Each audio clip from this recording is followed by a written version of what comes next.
Good morning, students. So today our topic is SQL, that is Structured Query Language. So I wrote these things in very simple language. You can understand them very easily. See what a SQL is. SQL is a non-procedure computer language, okay? And it is used to store, manipulate and query data stored in a relational database. It is also used to create interface between user and database. So these are the things related to the SQL. There are some tasks which are performed by the structured query language. It is used to query data. Okay. It is used to creating, replacing, altering and dropping tables. It is used to inserting, updating and deleting rows in a table. Next one, controlling access to the database and granting a database consistency and integrity. These are the tasks which are performed by the SQL. Now come to the next. So the next one is SQL statement or commands. Okay. So what is SQL statement or command?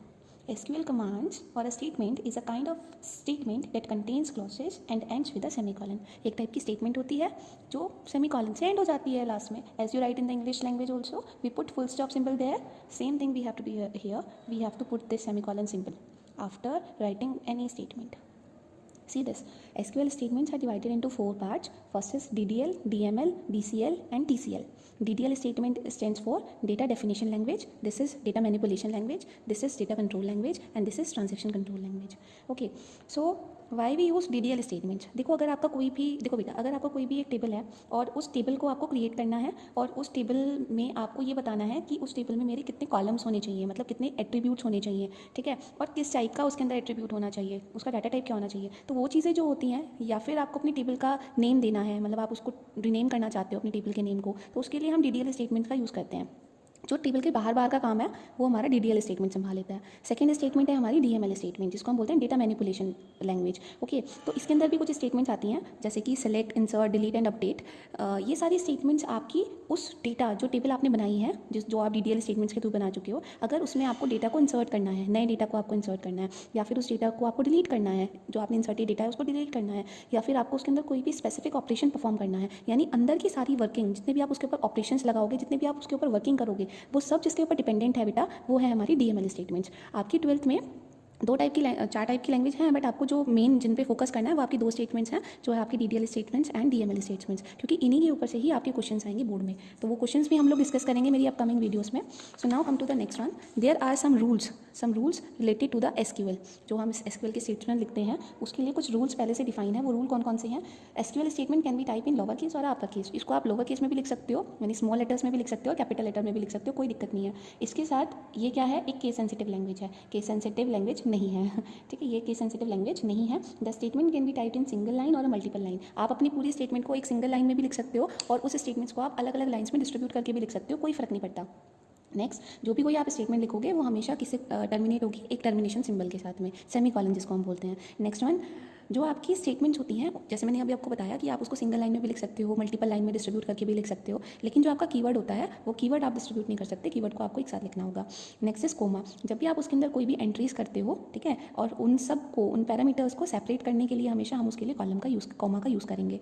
Next one, अगर आप कोई भी data insert कर रहे हो जो आपका string type है या कैरेक्टर टाइप है या लिटरल है, ठीक है, या फिर कॉन्स्टेंट्स हैं, तो उनको हम ऐसे डायरेक्ट नहीं लिखते हैं, हम उसके लिए वहाँ पे सिंगल कोट्स में उस वैल्यू को लिखते हैं. लाइक अगर आप कोई भी वैल्यूज़ को आप दे रहे हो, नंबर्स की बात नहीं कर रही हूँ मैं, numbers, integers and floating values अलग हो गई, हम बात कर रहे हैं यहाँ पे कैरेक्टर्स की एंड स्ट्रिंग्स की. तो अगर आपकी वैल्यूज़ में जो आप उसको वैल्यू प्रोवाइड करोगे वो कैरेक्टर टाइप है या स्ट्रिंग टाइप है, तो उसके लिए आपको वहाँ पर सेमी. तो चलिए डिस्कस करते हैं हमारी पहली स्टेटमेंट को, जिसका हमने बोला था DDL statement, that is data definition language. तो डेटा डेफिनेशन लैंग्वेज के अंदर बेटा मैंने आपको पहली स्टेटमेंट बताई थी जो थी आपकी क्रिएट स्टेटमेंट. अब क्रिएट स्टेटमेंट के बारे में आपको बता चुकी हूँ. क्रिएट स्टेटमेंट के सिंटेक्स जो है, मान लीजिए कि मेरी एक टेबल है और इस टेबल का नाम जो है वो है पर्सन, और इसके अंदर मुझे 4 कॉलम्स बनाने हैं, सीरियल नंबर, नेम, एड्रेस और सिटी. 4 कॉलम्स मुझे इसके अंदर बनाने हैं. तो उसके लिए क्रिएट करने के लिए इस टेबल को जो सिंटेक्स होगा वो क्या होगा, सबसे पहले आपको लिखना होगा create table, that is a keyword. Okay, create table. Then after you have to write down your table name, the name which you want to give to your table. Then after ये जो आपके round brackets हैं ये आते हैं, ये दोनों brackets के अंदर आप अपने एट्रीब्यूट्स को डिफाइन करते हो और लास्ट में आप उसको यहाँ पे टर्मिनेट कर देते हो, क्योंकि यहाँ पे आपकी जो स्टेटमेंट है वो कंप्लीट हो गई है. इसके अंदर आपको देने होते हैं कॉलम के नेम्स एंड कॉलम के टाइप्स. तो कौन कौन से कॉलम्स हम इसको देने वाले हैं, हम 4 टाइप के कॉलम उसको देने वाले हैं, serial number, name, address and city. अब सीरियल नंबर जो है वो अपने अंदर किस टाइप का डेटा होल्ड करेगा, वो अपने अंदर नंबर्स होल्ड करेगा, लाइक 1 2 3 4 5 6 ऐसे नंबर्स आएंगे, यानी इसके अंदर किस टाइप का डेटा होगा, इंटीजर टाइप का। इसलिए हम इसको जो डेटा टाइप बताएंगे वो इंटीजर टाइप बताएंगे। ऐसे ही जो नेम, एड्रेस और सिटी है ये अपने अंदर किस टाइप का डेटा होल्ड करेंगे, स्ट्रिंग टाइप का, कैरेक्टर टाइप का डेटा होल्ड करेगा। तो इसलिए यहाँ पर जो आपका टाइप होगा वो होगा आपका वॉरकेर। जब भी कोई स्ट्रिंग या कैरेक्टर टाइप डेटा होता है तो उसके लिए जो हम डेटा टाइप यूज़ करते हैं दैट इज़ वॉरकेर। ओके, तो यहाँ पर जो सिंटेक्स है, सबसे पहले आपको लिखना होता है कॉलम का नेम, उसके साथ आपको लिखना होता है उसका टाइप, जिस टाइप का आप डेटा उसको देने वाले हो, और उसके आगे आपको राउंड ब्रैकेट्स में लिखना होता है उसका साइज़, जो साइज़ उसको आप देने वाले हो। सेम चीज़ आपको आगे की कॉलम्स के साथ भी करनी होती है, बट एक चीज़ आपको याद रखनी है, जो आपका लास्ट कॉलम होगा, जैसे यहाँ पे लास्ट कॉलम आपका सिटी है, तो सिटी में आप यहाँ पे कॉमा नहीं लगाओगे, क्योंकि वहाँ पर आपकी जो कॉलम्स हैं वो खत्म हो गए हैं, तो लास्ट कॉलम में आप उसको कॉमा नहीं लगाओगे, लास्ट में आपको बस ये राउंड ब्रैकेट्स लगाकर उसको बाद में टर्मिनेट कर देना है। तो अगर मैं बात करूँ इस क्रिएट स्टेटमेंट की इस पर्टिकुलर टेबल के लिए, तो हमारी क्रिएट स्टेटमेंट क्या होगी, सबसे पहले आपको लिखना होगा keyword that is create table, और उसके आगे आपको लिखना होगा टेबल का name which you want to give to your table, so that is persons. So persons मैंने यहाँ पे लिख दिया बेटा। इसके साथ मेरे राउंड ब्रैकेट शुरू होते हैं, वो क्लोज भी हो जाते हैं यहाँ पे। तो सबसे पहला मेरा कॉलम का नेम जो है वो है सीरियल नंबर, तो मैंने यहाँ पे लिखा सीरियल नंबर। जो मेरा सीरियल नंबर होगा वो किस टाइप का होगा, इंटीजर टाइप का, इसलिए मैंने यहाँ पे इंटीजर लिख दिया। इसके आगे मैं इसका साइज़ लिख देती हूँ, अभी लिखूंगी, मैंने अभी स्पेस छोड़ा है आपको कुछ बताने के लिए, तो यहाँ पे आप उसको साइज़ डिफाइन कर सकते हो। दूसरा यहाँ पे जो कॉलम है मेरा वो है नेम, तो नेम जो होगा वो अपने अंदर मेरा कैरेक्टर टाइप डेटा को होल्ड करेगा, क्योंकि वो एक स्ट्रिंग होगी बेसिकली। तो यहाँ पे मैंने उसके लिए जो डेटा टाइप है वो लिया है वॉरकेर। ओके, और उसके आगे साइज़ देना है, तो मैंने अपने नेम का साइज़ कितना बड़ा हो सकता है, नेम 25 वर्ड्स हो सकते हैं ज़्यादा से ज़्यादा, तो आप कितना भी साइज़ उसको दे सकते हो। तो मैंने यहाँ पे साइज़ जो दिया है वो 25 दिया है।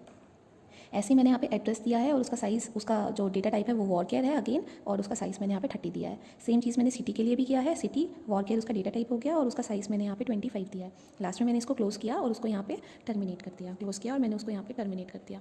ठीक है, ये हो गया आपका क्रिएट स्टेटमेंट। लेकिन आपने पढ़ा होगा कीज़ के बारे में कि डेटा टाइप के अंदर 4 टाइप की कीज़ होती हैं, प्राइमरी की, कैंडिडेट की, ऑल्टरनेट की एंड फॉरेन की। तो अगर आपने ये चीज़ नहीं पढ़ी है, मैं आपको नेक्स्ट वीडियो में इसको डिस्कस कर दूंगी। तो अगर आपको अपने किसी एट्रीब्यूट को बताना है कि इनमें से इस टेबल में आपकी कौन सी की प्राइमरी की है, तो उसको आप यहाँ पे ही बता सकते हो जब आप टेबल को क्रिएट कर रहे हो। लाइक अगर मैं इसकी बात करूँ इस टेबल की, तो इसमें जो मेरी प्राइमरी की होगी वो कौन सी होगी, सीरियल नंबर ऑब्वियसली। तो मैं सीरियल नंबर को एज अ प्राइमरी की यहाँ पे डिफाइन कर सकती हूँ, और उसके लिए मुझे क्या करना होगा, मुझे इस इंटीजर के आगे यहीं पर क्या लिखना होगा, प्राइमरी की, कॉमा मैं ये लिख देती हूँ। अगर यहाँ पे प्राइमरी की लिख देती हूँ तो ये जो मेरा सीरियल नंबर होगा ये मेरा प्राइमरी की बन जाएगा। ठीक है, तो यहाँ पर आपकी क्रिएट स्टेटमेंट्स खत्म हो गई है, होपफुली आपको समझ में आई होगी। अगर आपको कोई क्वेरी है तो आप मुझे बता सकते हो। So now come to the next statement, and the next statement is drop statement. अब ड्रॉप स्टेटमेंट क्या होता है, ड्रॉप का सिंपल मतलब है डिलीट से, राइट। तो आपने अगर कोई टेबल पहले से क्रिएट की हुई है अपने डेटाबेस के अंदर और आपको उस टेबल को डिलीट करना है, तो उसके लिए आप ड्रॉप स्टेटमेंट का यूज़ करते हो। तो उसके लिए जो कीवर्ड यूज़ होगा वो भी जैसे क्रिएट के लिए क्रिएट कीवर्ड था, तो ड्रॉप के लिए ड्रॉप कीवर्ड होता है। तो आप उसका सिंटेक्स यही है, आपको लिखना है ड्रॉप, देन आफ्टर आपको लिखना है टेबल, उसके बाद आपको लिखना है उस टेबल का नेम जिस टेबल को आप डिलीट करना चाहते हो अपने डेटाबेस से, और उसके लास्ट में आप उसको क्या कर देते हो, टर्मिनेट कर देते हो। ये चीज़ याद रखिएगा। तो अगर मैंने अभी एक टेबल क्रिएट किया था पर्सन के नेम से, अगर उसी पर्सन टेबल को मुझे डिलीट करना है तो उसके लिए मैं क्या लिखूंगी, ड्रॉप, उसके बाद मैं लिखूंगी टेबल, और जिस टेबल को मुझे करना है उस टेबल का नाम था पर्सन, तो मैंने वहाँ पे लिखा पर्सन और लास्ट में मैंने उसको टर्मिनेट कर दिया। अगर मैं ये स्टेटमेंट वहाँ पे लिख देती हूँ तो मेरी जो टेबल है जिसका नाम पर्सन है वो वहाँ से डिलीट हो जाएगी। तो चलिए बात करते हैं अब हमारी नेक्स्ट स्टेटमेंट की, जिसको हम बोलेंगे ऑल्टर स्टेटमेंट।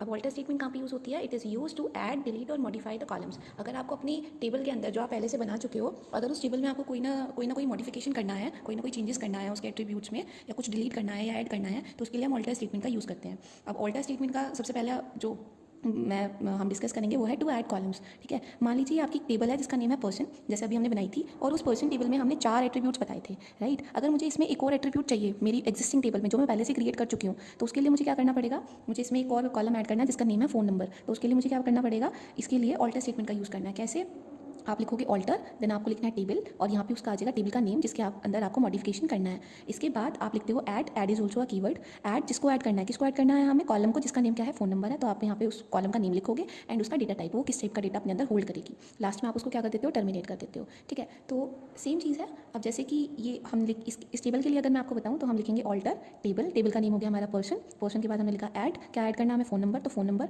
वो किस टाइप का होगा, इंटीजर टाइप का होगा, तो हमने यहाँ पे लिख दिया इंटीजर। सेम इसके अंदर एक और चीज़ आ जाएगी, अगर आपको किसी टेबल में से टेबल के किसी कॉलम को डिलीट करना है तो उसके लिए भी आप ऑल्टर स्टेटमेंट का यूज़ कर सकते हो। कैसे, जैसे कि ये मैंने फ़ोन नंबर अभी क्रिएट किया था, ये कॉलम अभी क्रिएट किया था, मुझे इसी कॉलम को डिलीट करना है, तो उस केस में मैं क्या करूँगी, हम लिखेंगे ऑल्टर, फिर हम लिखेंगे टेबल, उसके टेबल का नेम, हमें क्या करना है, डिलीट करना है, तो डिलीट के लिए हम कीवर्ड यूज़ करेंगे ड्रॉप के बाद लिखेंगे कॉलम, क्योंकि हम कॉलम को डिलीट कर रहे हैं, और उसके बाद हम लिख देंगे उस कॉलम का नेम जिस कॉलम को आपको डिलीट करना है। तो अगर मैं इसके लिए इस स्टेटमेंट की बात करूँ तो हम लिखेंगे ऑल्टर टेबल, देन लिखेंगे पर्सन के बाद हम लिखेंगे drop is a keyword, then column, drop column is also a keyword, and then after column name is phone number, तो फोन नंबर, देन आफ्टर हम उसको वहाँ पे टर्मिनेट कर देंगे। तो हमारी ये जो टेबल है इसमें से ये वाला जो एट्रीब्यूट है ये डिलीट हो जाएगा।